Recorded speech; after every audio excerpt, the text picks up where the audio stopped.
Olá, tudo bem com você? Mais uma vez estamos de volta com o Café e Diálogos aqui nas dependências do Coworking Matão, salas compartilhadas. E essa semana eu recebo o escritor, poeta Eduardo Vach, um nome diferente, né? Assim como ele é uma pessoa toda exótica, mas todo mundo conhece carinhosamente como Pato Branco. Muito obrigada por aceitar o nosso convite, bem-vindo ao nosso podcast. Oi, Eliana, eu agradeço a lembrança ao meu nome. É sempre um prazer estar ao teu lado, mesmo porque quando eu estou contigo eu relembro tantas atividades que nós já fizemos, tantos eventos, livros e, acima de tudo, essa amizade tão forte que nos une. Muito obrigada. Falando em livros, é sobre isso que nós vamos conversar hoje. O Eduardo lançou seu mais recente trabalho chamado Reunião. E eu gostaria que você falasse um pouquinho desta obra, que saiu do forno recentemente. Sim, essa obra Reunião, ela é uma reunião mesmo. Uma reunião de poemas que eu já havia publicado ao longo dessas últimas 4 décadas. Em revistas, em jornais, em sites, fanzines, até em camisetas, blogs. Então eu refleti muito e esse material ia acabar se perdendo, pois é o natural, né? Foi publicado num jornal do interior, tanto no Brasil quanto fora do Brasil. Depois de uns anos ele amarela e a pessoa joga fora. Então, para não perder esse material, eu reuni neste volume. E esse volume é muito interessante porque ele é muito representativo para mim. Eu quis fazer um formato enxuto para mostrar também que o importante é o conteúdo, não a aparência. E a iniciar pela capa, que são 2 amigas abraçadas, sorrindo, felizes, como deve ser uma reunião, e ela segura um cântaro. Esse cântaro, o que terá dentro dele? Água, vinho, azeite? No nosso caso, pode ser Poesias. Literatura brasileira contemporânea. Quantas obras tem neste livro? Quantas Esse poesias? livro tem 48 páginas e deve ter mais ou menos, eu não gosto de contar, isso aí eu deixo como um mistério para mim mesmo. Deve ter mais ou menos umas 40, 45 poesias. São bem fortes, são alguns dos poemas mais assim vibrantes, mais sanguíneos que eu escrevi. Eu costumo dizer que a minha poesia não é água com açúcar. A minha poesia, ela é arroz com feijão. Ela sustenta. Pois se a gente for escrever apenas para enfeitar, apenas para deixar algo mais bonitinho, não é bem o que eu penso. Eu acho que a poesia, ela deve transformar, ela deve ser um instrumento de transformação humana, de elevação humana. Eu costumo dizer também que corre sangue em meus versos. Isso é muito profundo e eu tenho certeza que corre mesmo, porque eu conheço o seu trabalho e sei o quão denso você é. E isso é muito bacana nas suas obras. Eduardo, quanto tempo faz que você escreve? Você começou esse trabalho a se dedicar na poesia com quantos anos? Olha, muito cedo. Eu, desde criança, eu sempre gostei de ler. Na casa da minha mãe e do meu pai tinha uma estante, que os mais novos não vão lembrar dessa estante, era uma estante de madeira, com as portas que corriam. E fazia um barulho tão bonitinho o rolamento, abrindo e fechando a porta, e os meus pais tiveram o cuidado, né, de guardar os livros escolares, os livros da minha mãe, do meu pai, não sei por qual motivo os livros estavam lá. Então, desde pequeno, eu literalmente entrava dentro do armário. Hoje em dia, muita gente quer sair do armário. E você entrava? E eu entrava no armário. E aquele cheiro de celulose, de madeira, me encantava. E eu folheava aqueles livros. Lá eu descobri Castro Alves, José de Alencar, Machado de Assis, poetas portugueses e tantos outros. Então eu fui me encantando pela vida desses poetas, pelo poder de transformação da sua palavra, pelo poder revolucionário no sentido de uma revolução interior mesmo. Assim como pode haver uma transformação social, pode haver também uma transformação interior, que eu acho que é mais interessante ainda, pois a partir do interior nós buscamos o exterior. E na escola eu fui publicando poesias, eu criei uma editora imaginária chamada Editora Normanda, que eu escrevia as minhas poesias. Minha primeira poesia eu fiz para o meu cachorro, o Nick, e era interessante que eu escrevia a poesia e eu mesmo analisava a poesia, fazia uma crítica, fazia a poesia e embaixo, com uma caneta preta, fazia a crítica. E veio se passando, em 1979, em Curitiba, eu publiquei meu primeiro poema na revista Formiga, e de lá para cá não parei mais. Aqui em Matão, os primeiros versos que eu publiquei foram na coluna do Zaga. Ele tinha uma coluna na Comarca sobre literatura. E eu mandei uma poesia, ele gostou e a coisa foi indo, foi indo.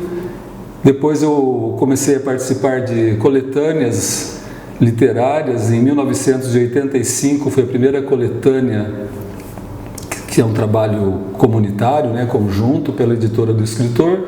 E em 1986 eu publiquei meu primeiro livro individual, chamado Canções do Fronte. Esse livro é muito importante para mim, porque com ele eu viajei boa parte do território nacional, me encontrei, me perdi, voltei, fui, voltei. E estou aqui hoje relembrando esses momentos tão especiais. Então, Canções do Fronte foi muito especial para mim.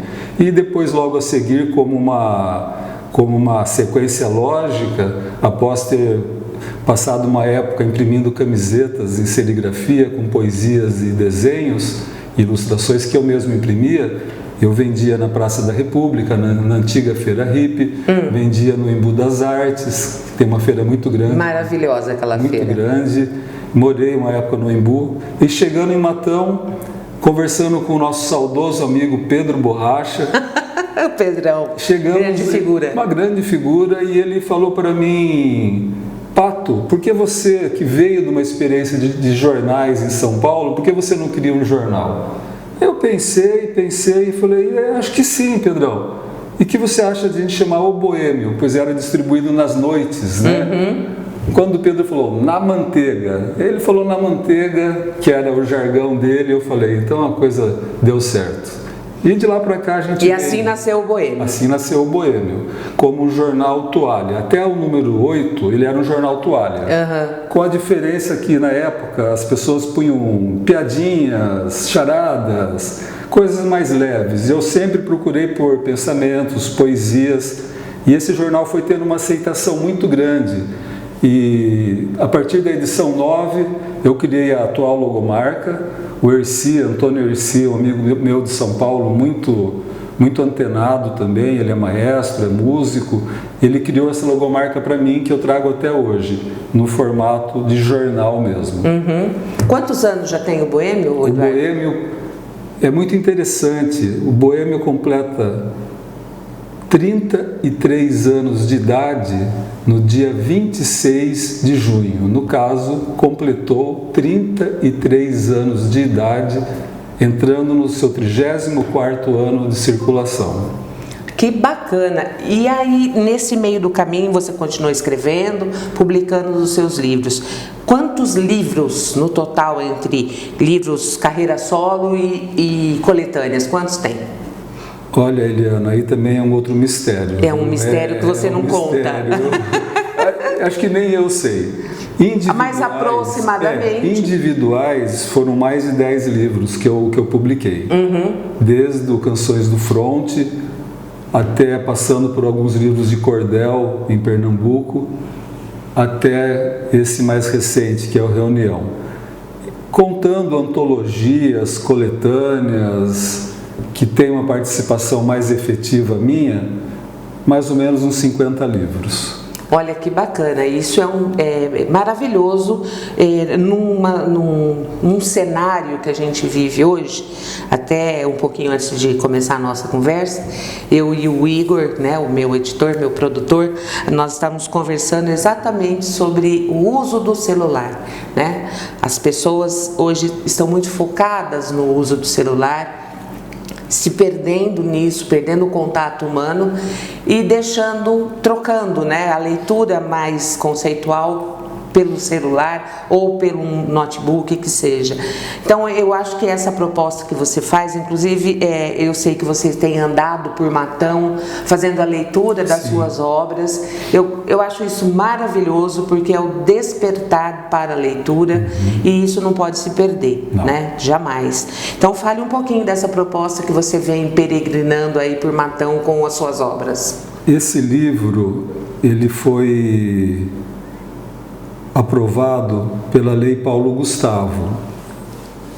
Como uma contrapartida, eu achei interessante doar para as escolas municipais de Matão esse livro. Uma função social também, levar a leitura aos alunos. E eu imprimi livros em braille.